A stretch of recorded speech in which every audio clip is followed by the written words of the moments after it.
masters of speed. This is Formula One.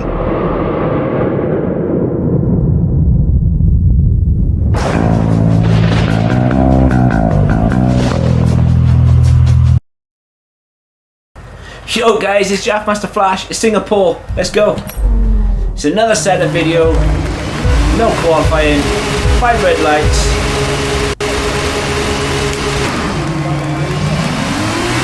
Let's go.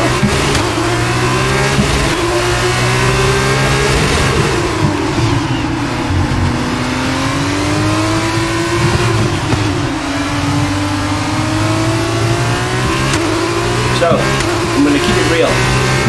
Singapore has never been a good circuit for me. Never ever.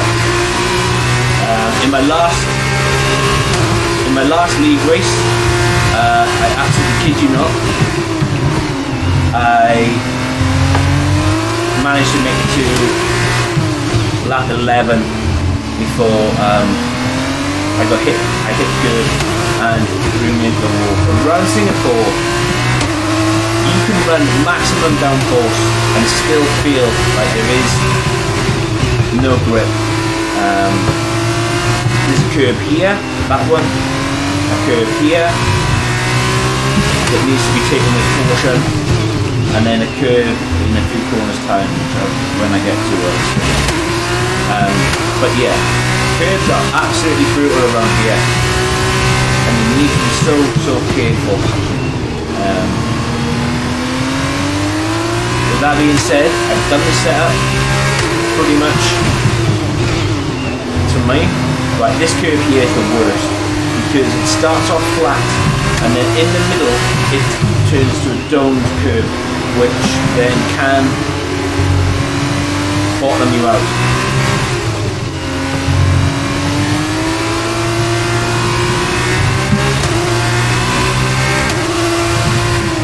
It will kill you, it really will. Sergeant just done a 53.4. Obviously Sergeant's in clean air, that's okay. Track limits, that's alright. Obviously AI are absolutely rapid at the start.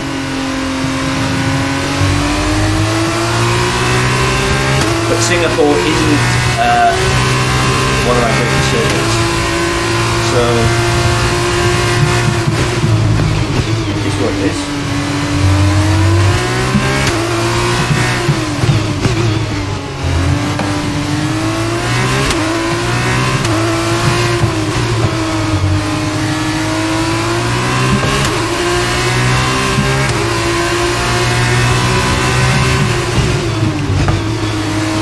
Like Singapore though, it's just you've got to concentrate every single corner, every single twist, every single turn, and sometimes no matter how much you concentrate, it still proves futile because something happens, whether it be a safety car restart or whatever.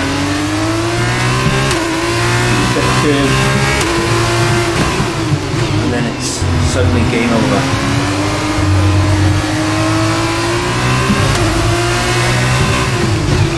Hopefully in future iterations of the game, because I know in real life they've done away with, or they are doing away with sausage curves,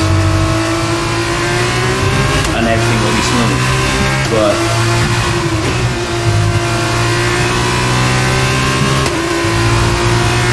okay, so Sergeant's just done a 51 dead.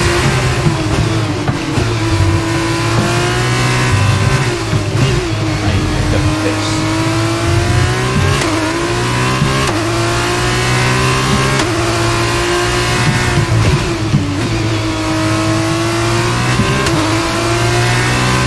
So a little wiggle.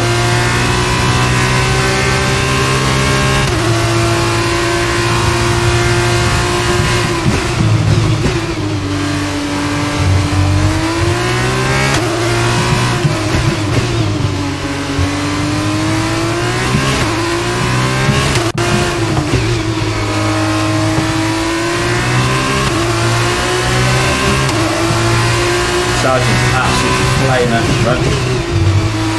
Remember, it's not about the result. It's about showing you what the setup can do and how it handles around the streets of Singapore.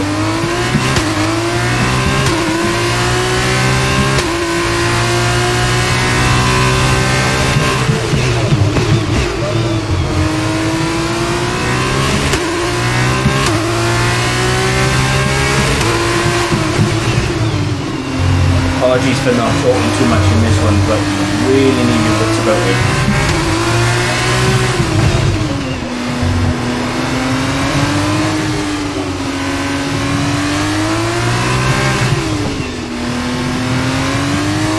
That's not coming up.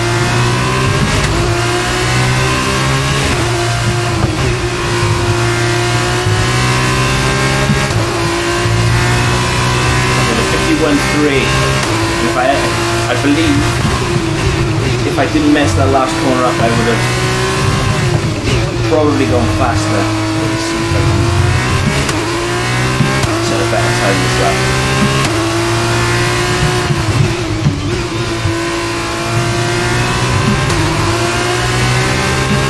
See where we get.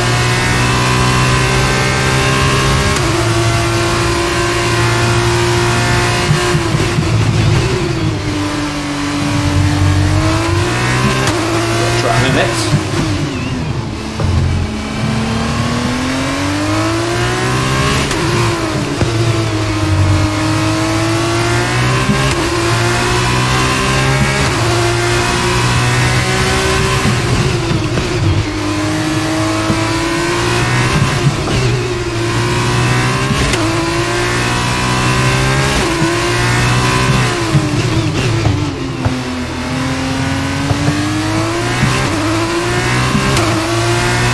So first sector is red, but then the last lap first sector is purple. So this lap first sector, middle sector green.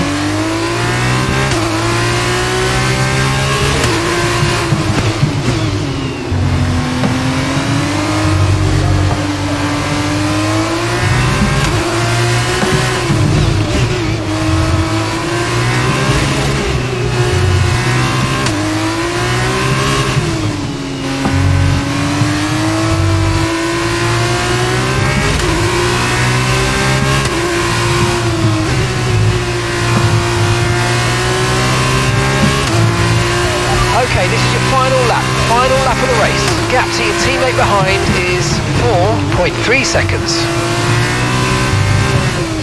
Okay, so look at that lap.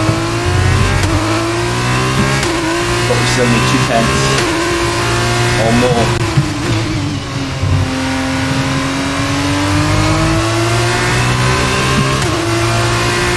And as those tyres get warm,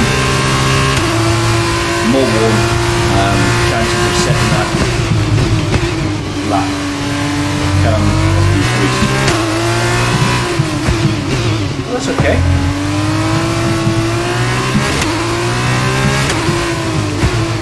Gotta watch the snaps. Then that's my driving.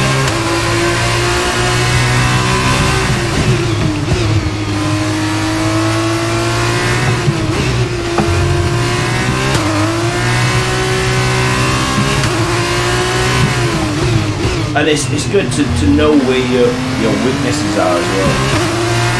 Singapore is really one of my weaknesses, one of my worst circuits.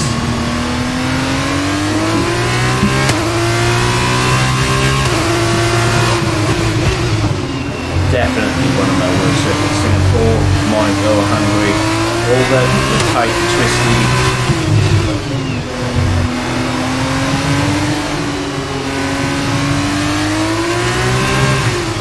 Like I said, when you know your limits, it's good. Put a nice little save there. Cross the line for P2. Setup is coming up. Let me know what you think of the setup. And we'll try and get it better if it doesn't work for anybody. Brilliant stuff from Carlin today. What a superb victory. So, Davide, how exactly did they set themselves apart from the pack today? The difference was in the strategy. Credit to the driver for sure, but races like this really drive home how much of a team sport this is. They did a lot of work on the pit wall to really make the most of each stint and to make the best use of the tires. But that said, all of that would have been for nothing without a talented hand on the wheel. And there you have it, today's winners. Having raised some of the biggest names in F1 to date, Carlin have once again shown their expertise when it comes to recruiting new talent. No doubt today's winners have a bright future ahead of them. They certainly deserve it after today's performance.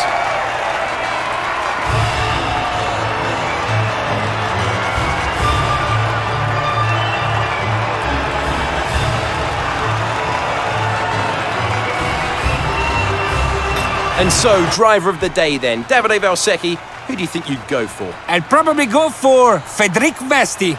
The team did a good job with the strategy to put him in the pack, and he was good enough to take the opportunities. That's the end of today's race. Thank you for joining us, and I'm sure you'll agree it was a great race and sets us up nicely for the next instalment in a few weeks' time. Take care. From Davide and I, it's goodbye. The pole then, this is what I've gone with. So I've gone with 46 on the front, 44 on the rear. You can drop it down a little bit, maybe take it down to around about 44, 40 maybe, even a little bit lower, but obviously you need to try and test it and check it out. And remember, I keep saying to you guys, the setups will only get better the more you play with them. The more that you play with them. But I feel 46, 44 as a generic setup will do absolutely fantastic. So transmission, as always, 80 on diff. We want the maximum amount of power to the rear wheels at all times, and it's gone with 80. Some circuits you can drop it down to about 40, 60, but for this it is on 80. Standard, right, left. We know this by now. If you guys have seen any of the other setups that are out there, this is exactly where I'm going. Why does it feel like, with the camera set, it looks like I've got a massive head? Obviously, I haven't got a massive head. But yeah. Anyway, I digress. Suspension. I've gone with 3-1, 5-3, 5-6. The reason why I've gone with 3-1 is because you want that little bit of extra turning at on the front suspension rather than the rear. I've gone with a roll bar of 5-3. Again, I like a stiff front end. I really do. I keep saying it, but you can drop that down. Feel free to drop it down to like maybe 3-1, or even a 2-1. But you know, I like a stiff front end, so I've kept it at that. And then I've gone with 5-6, simply because you need as much ride out as you can. There are what's classed as sausage curbs, or the curbs, the domed curbs, and they are absolutely brutal, especially in sector 3. Is it sector 3? Anyway, I digress. You can absolutely bottom out and they get thrown into the walls. Brakes, standard, we all know the drill about brakes. Run wherever you feel comfortable with. And then tyres, I've gone with minimum pressures on the front, which is 22.5, and I've gone with 21.0 on the rear. You can drop that down to 20.8, but again, the tyres do have a tendency to overheat around here, especially when you're pushing. So just be mindful of that and change them to whatever you want to change them to. And good luck. This has been Singapore. I've been Jaff Master Flash. Let me know in the comments what you think of the setup. If it's not very good and I can help you more, let me know and I will do my utmost to do so. Do all that good stuff. Hit that like button, hit that subscribe button, and I'll see you for the next one. Take care, guys. Peace.